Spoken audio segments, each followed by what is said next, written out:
ఈ రక్షకుడైన యేసుక్రీస్తు వారి శ్రేష్టమైన నామంలో వేల్పూరు గ్రామ ప్రజలైన మీ అందరికీ శుభాలు, దేవుని యొక్క నామంలో సమాధానాలు ప్రకటిస్తూ ఉన్నామండి. ఈ సాయంకాల సమయంలో కొన్ని మాటలు మీకు ప్రకటించడానికి దేవుని చేత ప్రేరేపించబడి ఈ విధంగా మేము మధ్యకు వచ్చామండి. మొదటిగా ఒక విషయాన్ని మీకు తెలియజేస్తూ ఉంటాను.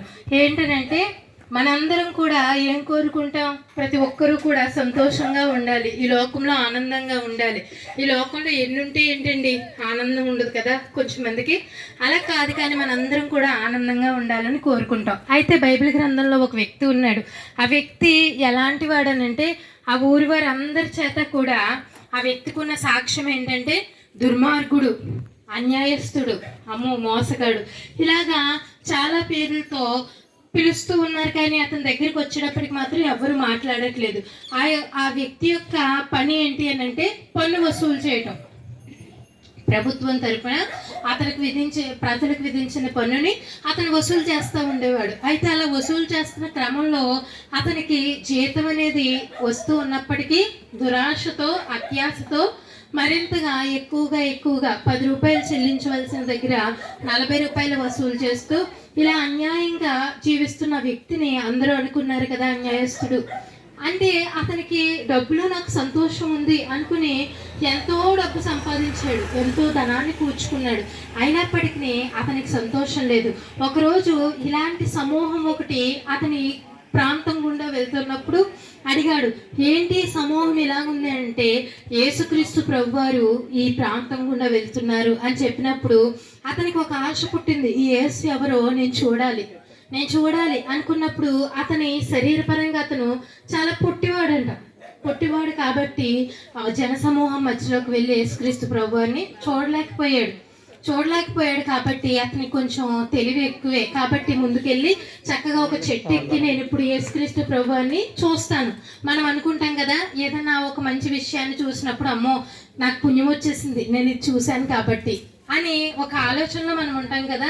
అలాగే వ్యక్తి కూడా యేసుక్రీస్తు ప్రభువారిని చూస్తే అతను దేవుడు అంటున్నారు కదా, అప్పుడు నాకు పుణ్యం వచ్చేస్తుంది అని అనుకుని చెట్టు ఎక్కి కిందకి చూస్తున్నప్పుడు ఎవరికి తెలియదు, ఆ సమూహం ఒక్కసారిగా ఆగిపోయింది. ఏంటి, ఎందుకు ఆగింది సమూహం అని అంటే, ఆ సమూహంలో ఉన్న యేసుక్రీస్తు ప్రభువారు తలపైకెత్తి ఆ వ్యక్తి వైపు చూసి, జక్కయ్య త్వరగా దిగిరా, నేడు నేను నీ ఇంట ఉండవలసి ఉన్నది అని ఆ వ్యక్తితో చెప్పారనమాట. ఇదేంటి, యేసుక్రీస్తు ప్రభువారిని నేను చూద్దామని ఎంత కష్టపడి చెట్టెక్కితే ఆయన నన్ను పిలుస్తున్నారని ఆ వ్యక్తి త్వరగా కిందకి దిగాడంట. దిగినప్పుడు ఏమని రాయబడిందంటే సంతోషంతో దిగాడట. ఆ వ్యక్తికి అప్పటి వరకు సంతోషం లేదు, ఆ వ్యక్తికి అప్పటి వరకు ఆనందం లేదు, ఆ వ్యక్తికి అప్పటి వరకు ఏమాత్రము జీవితంలో సుఖము అనేది అతను అనుభవించలేదు. డబ్బు ఉంది, ఆస్తిపాస్తులు ఉన్నాయి, చక్కటి కుటుంబం ఉంది, అన్నీ ఉన్నప్పటికీ అతనికి సంతోషం అనేది అతని జీవితంలో లేదు. ఆ సమయంలో సంతోషం ఏర్పడింది. చక్కగా యేసుక్రీస్తు ప్రభువారిని ఇంట్లోకి చేర్చుకున్నాక అతని మనసు మారిపోయిందండి. అప్పుడు అంటున్నాడు కదా, నేను ఎవరి దగ్గర అయితే అన్యాయంగా తీసుకున్నానో వారికి 4 అంతలు చెల్లిస్తాను, బీదలకి నా ఆస్తిలో సగం ఇచ్చేస్తానని చెప్పి అతను చాలా మారిపోయాడు అనమాట. ఎందుకు ఇలాంటి పరిస్థితి వచ్చిందంటే అతని మనసు మారిపోయింది. దేవుని ఎప్పుడైతే హృదయంలో చేర్చుకున్నాడో అతని మనసు మారిపోయింది, అతనిలో ఉన్న అవినీతి పోయింది. ఎందుకంటే దేనికోసం అతను అన్యాయం చేస్తున్నాడో, దేనికోసం అవినీతిగా ప్రవర్తిస్తున్నాడో, దేనికోసం అతను ఇతరులను ఇబ్బంది పెట్టి తను సుఖపడాలనుకుంటున్నాడో అదంతా యేసుక్రీస్తు ప్రభువారి దగ్గర అతనికి లభించింది. అవేవి ఇవ్వలేని సంతోషం యేసుక్రీస్తు ప్రభువారిని ఇంట్లో చేర్చుకుంటామన్నప్పుడు, అతని ఒక మాట విన్నప్పుడు అతనికి అంత సంతోషం కలిగిందండి.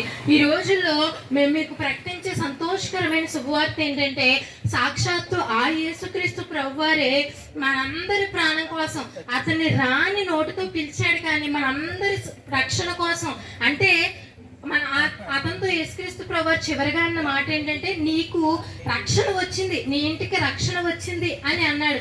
ఎప్పుడు రక్షణ అవసరం ఒక మనిషికి అంటే ప్రమాదంలో ఉన్నప్పుడే రక్షణ అవసరం. ప్రమాదం లేని వ్యక్తికి రక్షణ అవసరం లేదు. కాబట్టి అతను అన్యాయస్తుడు కాబట్టి ఏ సమయాన్ని ఎవరు చంపేస్తారు, ఎవరు కొడతారు, ఎవరు ఇబ్బంది పెడతారో తెలియదు. ఎందుకంటే అతడు అన్యాయస్తుడు, మనం కూడా పాపులం కాబట్టి మన పాపం ద్వారా ఎలాంటి శిక్ష ఎప్పుడు మన మీద పడుతుందో తెలియదు. అంతేకాదు మనందరికీ తెలిసిన విషయం ఏంటంటే నరకం అనేది ఒకటి ఉంది. అవునండి, అది చాలా ప్రమాదకరమైన పరిస్థితి. ఆ నరకం నుండి తప్పించబడాలంటే మనుషులందరికీ రక్షణ అవసరం. ఆ రక్షణ ఎవరి ద్వారా వస్తుందనంటే యేసుక్రీస్తు ప్రభువారి ద్వారా. ఆయన నామమందు విశ్వాసం ఉంచడం ద్వారా ఆ రక్షణ కలుగుతుందండి. పరలోకంలో ఆ వ్యక్తికి ఈ లోకంలోనే సంతోషం కలిగింది, రక్షణ కలిగింది, పరలోక రాజ్యం కూడా వ్యక్తికి వచ్చింది. అలాగే మనకు కూడా ఈ లోకంలో ఎలాంటి బాధలున్నా యేసుక్రీస్తు ప్రభువారు తీరుస్తారు. పొంచి ఉన్న నరకం అనే ప్రమాదం నుండి ఆయన నామమందు విశ్వాసం ఉంచడం ద్వారా మనం తప్పించబడతాం. అతి కృప ఈ వీధి వారందరికీ కూడా ప్రభు దయచేయును గాక. ఆమేన్. మహాపరిశుద్ధుడా, మహోన్నతుడా, సర్వోన్నతుడా, సర్వశక్తిమంతుడైన మా దేవ, మీ ఘనమైన నామానికి స్తోత్రాలు నాయన, స్తుతులు, వందనాలు ప్రభా. నాయన మరొకసారి ప్రభా ఈ సాయం వేళ ప్రభా ఇదిగో నాయన ఈ యొక్క వేల్పుల ప్రాంతాన్ని మీరు జ్ఞాపకం చేసుకుని నాయన ఈ రీతిగా నా ప్రభా మీ మాటలు ప్రకటించడానికి ప్రభా అనేకులకి మీ మాటలు తెలియపరచడానికి నాయన నలుమూల నుంచి కూడా నాయన నీ పిల్లలమైన మమ్మల్ని తీసుకొచ్చిన విధానం బట్టి మీ కృతజ్ఞతాస్తుతులు, స్తోత్రాలు, వందనాలు నాయన. ఇంతవరకు కూడా ప్రకటించిన ప్రతి ఒక్క మాట కూడా ప్రభా నాయన ఇదిగో నా తండ్రి ప్రభా ఎంతమంది అయితే వినటానికి నా ప్రభా వారి యొక్క హృదయాన్ని నా ప్రభా నీ స్తోత్రాలు నీ మాటలకు నాయన ప్రభా అయ్యా నాయన ప్రభా అర్పించి ఉన్నారో తండ్రి నీకు స్తోత్రాలు. వారి హృదయాల్లో నాయన నీ మాట నాయన ప్రభా అయా విశ్వాసము కలుగజేయనట్లుగా నాయన వారి జీవితాల్లో కార్యం జరిగినట్లుగా కృప చూపించండి దేవా. నీవే మార్గము, సత్యము, జీవమని నాయన గుర్తెరిగినట్లుగా నా తండ్రివైన దేవా, నా తండ్రి పరిశుద్ధుడా నీ స్తోత్రాలు నాయన. అయ్యా నా తండ్రి ప్రభా మోక్షానికి మార్గము మీరని గుర్తెరిగినట్లుగా ఆ జక్కయ్య ఏ రీతిగా నాయన ప్రభా అయా గుర్తెరగలిగి ఉన్నాడో అటు రీతిగా నా ప్రభా గుర్తెరిగినట్లుగా నాయన ప్రతి ఒక్క హృదయాన్ని తెరిచి కార్యం చేయమని ఈ గొప్ప రక్షణ ప్రభా ఈ ప్రాంతపు ప్రజలందరికీ కూడా నాయన అనుగ్రహించి నేను ఇచ్చే రాజ్య వారసులుగా సిద్ధపరచబడినట్లుగా నీ కృపను అనుగ్రహించి సహాయం చేసి రక్షించమని యేసు పరిశుద్ధ నామమున స్తోత్రాలు చెల్లించి వేడుకొనుచున్నాం తండ్రి. ఆమేన్.